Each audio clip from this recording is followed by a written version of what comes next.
It's not actually in your order of service, but I have a story for all ages.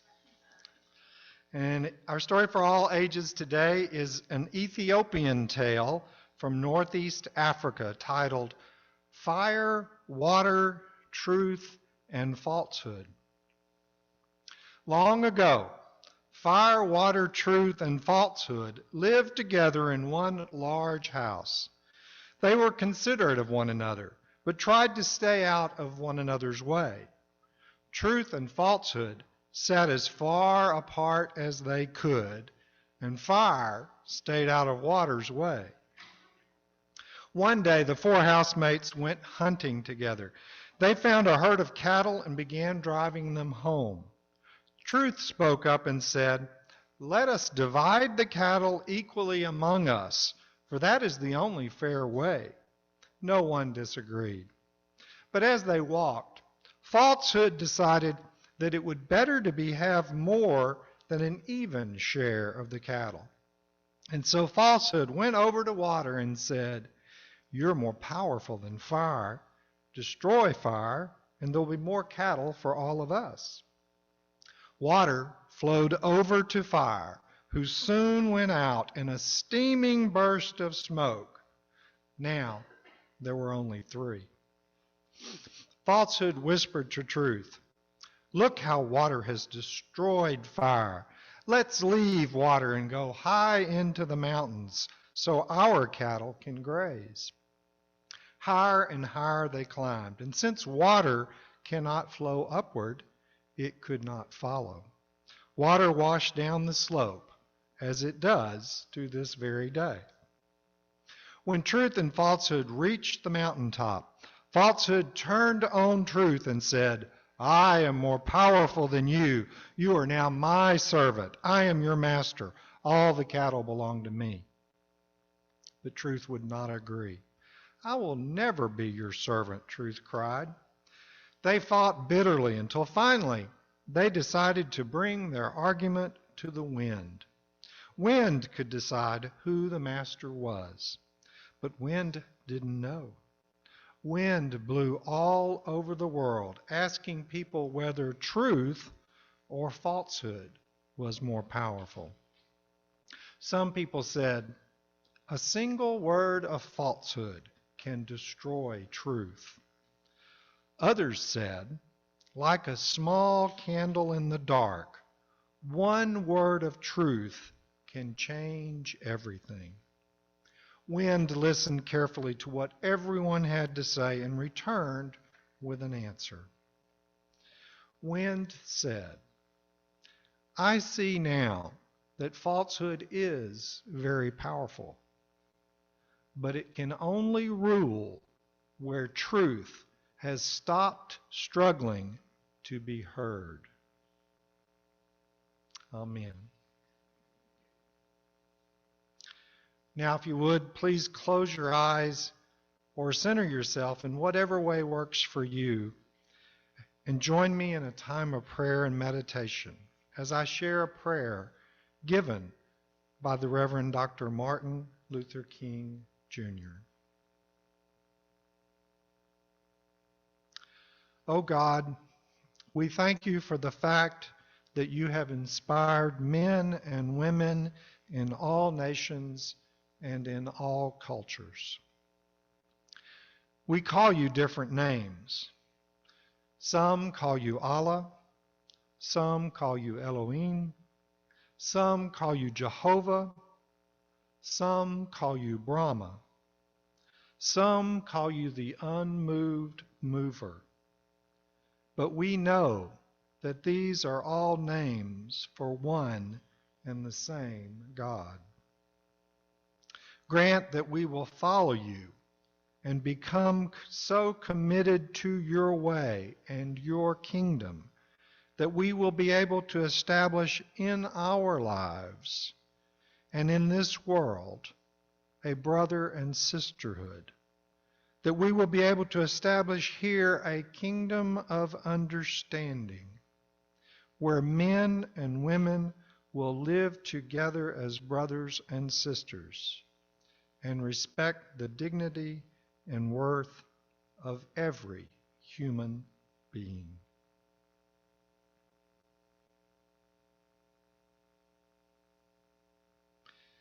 In the name and spirit of Jesus, amen and namaste.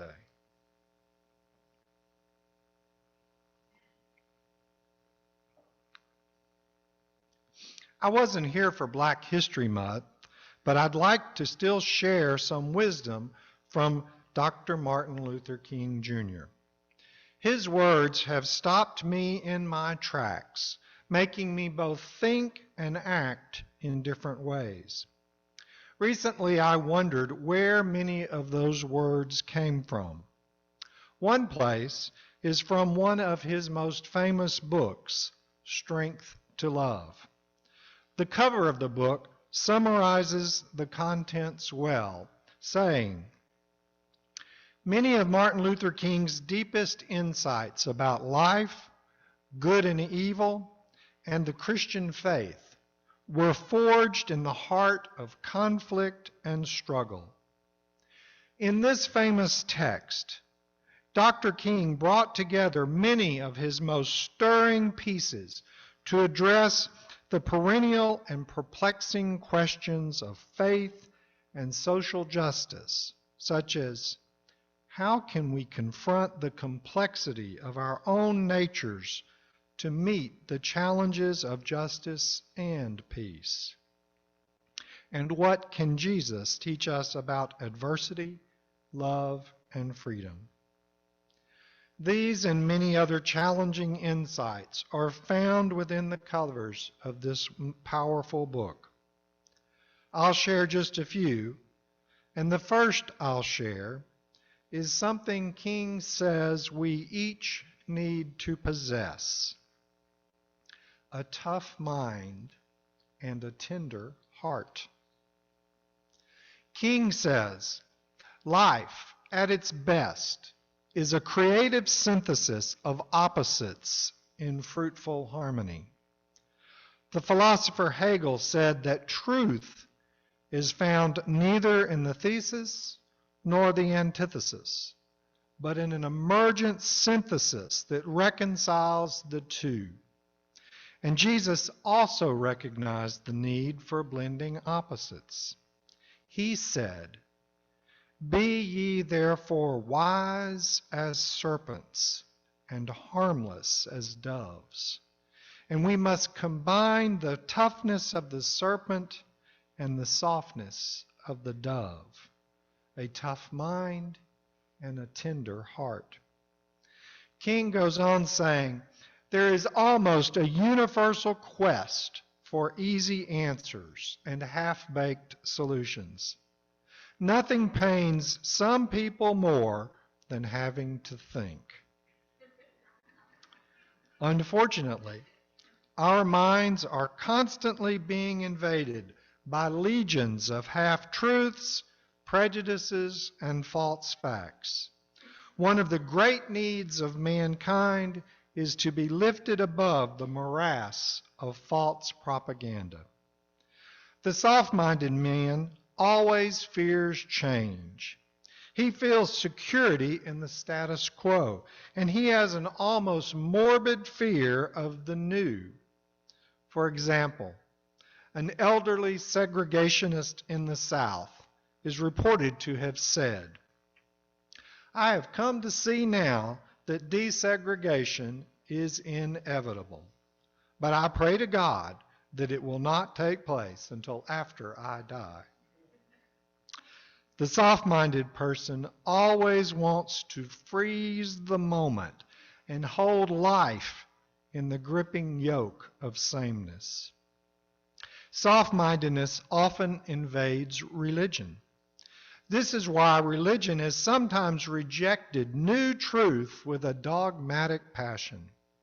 This has also led to a widespread belief that there is a conflict between science and religion. But this is not true. There may be a conflict between soft-minded religionists and tough-minded scientists, but not between science and religion.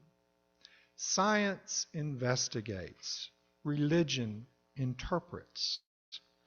Science gives man knowledge that is power. Religion gives man wisdom that is control. Science deals mainly with facts. Religion deals mainly with values. The two are not rivals. They are complementary. Soft-mindedness affects us in other ways as well. Adolf Hitler realized that soft-mindedness was so prevalent among his followers that he said, "I use emotion for the many and reserve reason for the few." In Mein Kampf, he asserted, "By means of shrewd lies repeated continuously, it is possible to make people believe that heaven is hell and hell is heaven. The greater the lie, the more readily will it be believed." There is little hope for us until we become tough-minded enough to break free from the shackles of prejudice, half-truths, and downright ignorance. The shape of the world today does not permit us the luxury of soft-mindedness. A nation of civilization that continues to produce soft-minded men purchases its own spiritual death on an installment plan. These words of King were published almost 60 years ago, and they are just as relevant today as when he first wrote them. Even so, King goes on to caution us and says we can't stop with a tough mind. We must also have a tender heart. Tough-mindedness without tender-heartedness is cold and detached. What is more tragic than to see a person who has risen to the disciplined heights of tough-mindedness, but has at the same time sunk to the passionless depths of hard-heartedness? The hard-hearted person never truly loves. He engages in a crass utilitarianism that values other people mainly according to their usefulness to him. And the hard-hearted person lacks the capacity for genuine compassion. He is unmoved by the pains and afflictions of his brothers. He passes unfortunate men every day, but he never really sees them. The hard-hearted individual never really sees people, but rather as mere objects or as impersonal cogs in an ever-turning wheel. Consequently, in the vast wheel of industry, he sees men only as hands to do work. However, Jesus reminds us that the good life combines the toughness of the serpent and the tenderness of the dove. To have serpent-like qualities devoid of dove-like qualities is to be passionless, mean, and selfish. To have dove-like qualities without serpent-like qualities is to be sentimental, anemic, and aimless. We must somehow combine them both.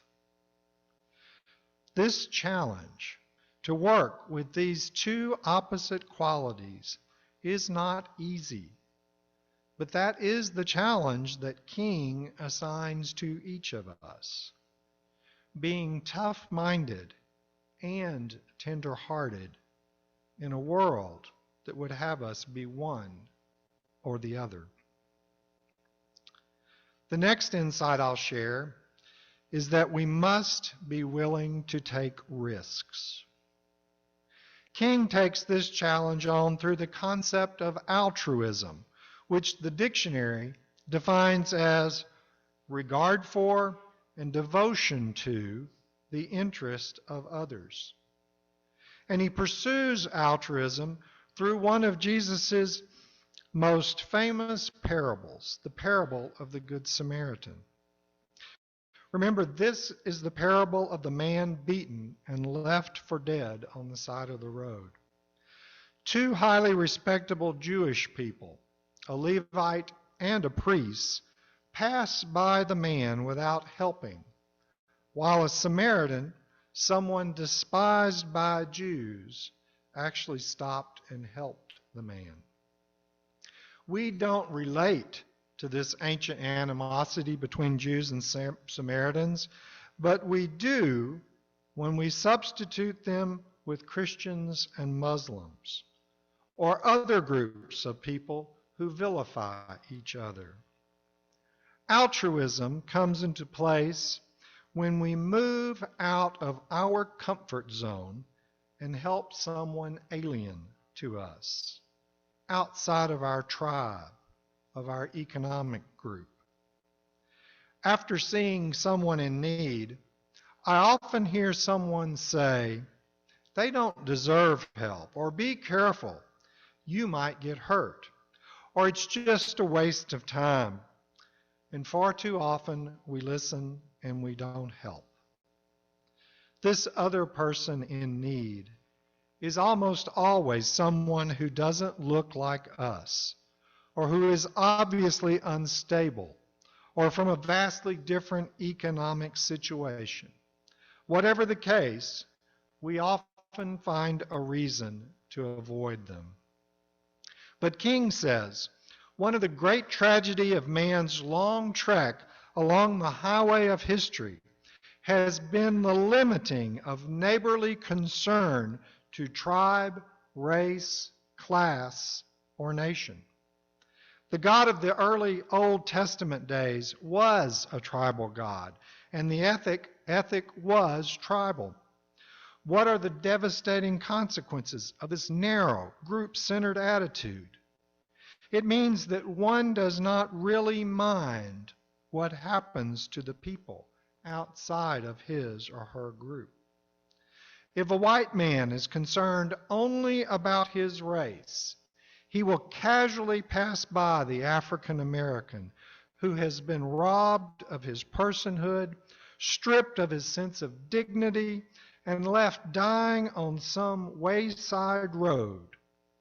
The real tragedy of such narrow provincialism is that we see people merely as things. Too seldom do we see people in their true humanness. But for King, the Samaritan also possessed the capacity for what he calls a dangerous altruism. The Samaritan possibly risked his life to save someone else. And here King shares a personal story which brings the parable even more to life. King says, "When Mrs. King and I visited the Holy Land, we rented a car and drove from Jerusalem to Jericho. As we traveled slowly down the meandering mountainous road, I said to my wife, 'I can now understand why Jesus chose this road as the setting for his parable. Jerusalem is some 2,000 feet above sea level, and Jericho 1,000 feet below sea level. The descent is made in less than 20 miles. Many sudden curves provide likely places for ambushing and expose the traveler to unforeseen attacks. Long ago, the road was known as the Bloody Pass. So it is possible that the priest and Levite were afraid that if they stopped, they too would be beaten. Perhaps the robbers were still nearby. Or maybe the wounded man on the ground was faking it, who wished to draw passing travelers to his side for quick and easy seizure. I imagine that the first question the priest and the Levite asked was, If I stop to help this man, what will happen to me? But by the very nature of his concern, the Good Samaritan reversed the question. If I do not stop to help this man, what will happen to him? The Good Samaritan engaged in a dangerous altruism. Thus, the ultimate measure of a man is not where he stands in moments of comfort and convenience, but where he stands at times of challenge and controversy. King clearly challenged us to confront violence with both compassion and courage, and yes, a tender heart. The next insight I'll share is a principle common to many religions, which is love your enemy. King says upheaval after upheaval has reminded us that modern man is traveling along a road called hate, in a journey that will bring us to destruction and damnation. Far from being the pious injunction of a utopian dreamer, the command to love one's enemy is an absolute necessity for our survival. Love, even for enemies, is the key to the solution of the problems of our world. Jesus was not an impractical idealist. He was a practical realist. But first, we must develop and maintain the capacity to forgive. Forgiveness does not mean ignoring what has been done or putting a false label on an evil act. It means that the evil act no longer remains as a barrier to the relationship. Forgiveness is a catalyst, creating the atmosphere necessary for a fresh start and a new beginning. Forgiveness means reconciliation, a coming together again. Without this, no man can love his enemies. The degree to which we are able to forgive determines the degree to which we are able to love our enemies. Second, we must recognize that the evil deed of an enemy or even a neighbor, the thing that hurts, never quite expresses all that he or she is. This simply means that there is some good in the worst of us and some evil in the best of us. And finally, we must not seek to defeat or humiliate the enemy, but to win his friendship and understanding. Yes, this is often difficult and sometimes seemingly impossible. Even so, loving our enemies is difficult. But we should be glad that Jesus didn't say, like your enemies. It's almost impossible to like some people. Like is a sentimental and affectionate word. How can we like a person who is threatening our children and bombing our homes? That is impossible. But Jesus recognized that love is greater than like. When Jesus bids us to love our enemies, he's speaking neither of romantic love or friendship kind of love. He is speaking of agape, an overflowing love that seeks nothing in return, a love for each person and all of humanity. An agape kind of love is broader and more inclusive than typical love between individuals. In our UU terminology, it's both the inherent worth and dignity of every person and a respect for all of existence of which we are a part. And that kind of love requires something more of each of us. But King doesn't stop there. He then shares one of his most important insights. Why should we love our enemies? Because returning hate for hate multiplies hate, adding deeper darkness to a night already devoid of stars. Darkness cannot drive out darkness. Only light can do that. Hate cannot drive out hate. Only love can do that. Hate multiplies hate. Violence multiplies violence. And toughness multiplies toughness in an ever-descending spiral of destruction. So when Jesus says, love your enemies, he is setting forth a profound and ultimately inescapable admonition. The chain reaction of evil, hate begetting hate, wars producing more wars, must be broken, or we shall be plunged into the dark abyss of annihilation. Clearly, King expects us to have a tough mind, attempting to understand all of the complex reasons which lead us to being enemies with others. But at the same time, he expects us to have a tender heart and to love our enemies, because hate does not heal. Only love does that. King says we must be willing to reform.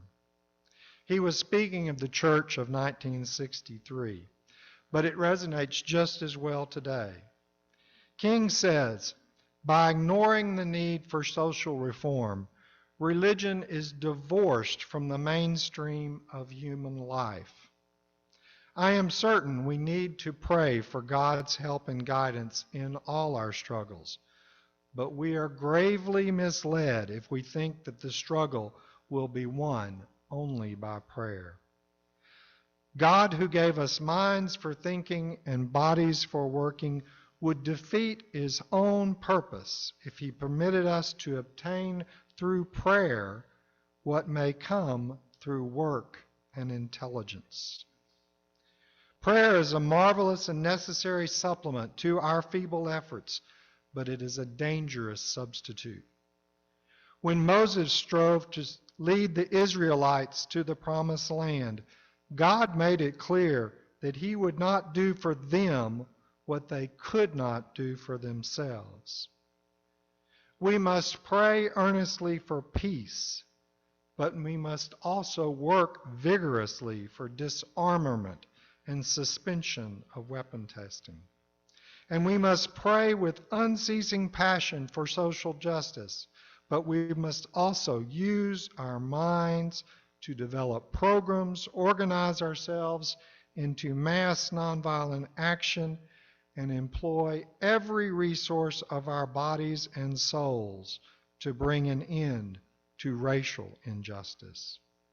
We must pray unrelentingly for economic justice, but we must also work diligently to bring into being those social changes that make for a better distribution of wealth within our nation and in the undeveloped countries of the world. We must learn that to expect God to do everything while we do nothing is not faith, but superstition.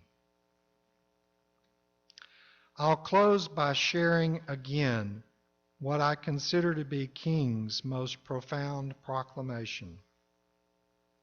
Returning hate for hate multiplies hate, adding deeper darkness to a night already devoid of stars. Darkness cannot drive out darkness. Only light can do that. Hate cannot drive out hate. Only love can do that. Finding your strength to love for each and every person will never be easy, but is something we absolutely must do. Amen and namaste. Now we have a closing hymn, so we can get on to that annual